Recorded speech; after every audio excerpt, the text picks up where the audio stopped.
ഫിർഔൻ സ്വയം ദൈവമായി കണക്കാക്കിയിരുന്നതിനാൽ അവർ പറയുന്നത് ശ്രദ്ധിക്കാൻ വിസമ്മതിച്ചു. പ്രവാചകൻ തന്റെ പരമോന്നത സ്ഥാനത്തെ ചോദ്യം ചെയ്യുകയാണെന്ന് അവൻ കരുതി.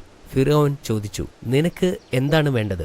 ഇസ്രായേൽ ജനതയെ ഞങ്ങളുടെ കൂടെ അയക്കണമെന്ന് ഞാൻ താങ്കളോട് ആവശ്യപ്പെടുകയാണ്. പ്രവാചകൻ പറഞ്ഞു, ഇസ്രായേലിയർ എന്റെ അടിമകളാണ്. ഞാൻ എന്തിന് അവരെ നിങ്ങളോടൊപ്പം അയക്കണം? അവർ നിങ്ങളുടെ അടിമകളല്ല, അള്ളാഹുവിന്റെ അടിമകളാണ് എന്ന് പ്രവാചകൻ പറഞ്ഞു. ഈ മറുപടി കേട്ട് ഫിർഔന് ദേഷ്യം വന്നു. നീ മൂസ അല്ലേ? പ്രവാചകൻ തലകുലുക്കി. അതെ എന്ന് പറഞ്ഞു. ഞങ്ങൾ നിന്നെ നൈൽ നദിയിൽ നിന്നും രക്ഷിച്ചു, നിന്നെ വളർത്തി വലുതാക്കി. ഒരു ഈജിപ്തുകാരനെ കൊന്നിട്ടുള്ള മൂസ അല്ലേ നീ?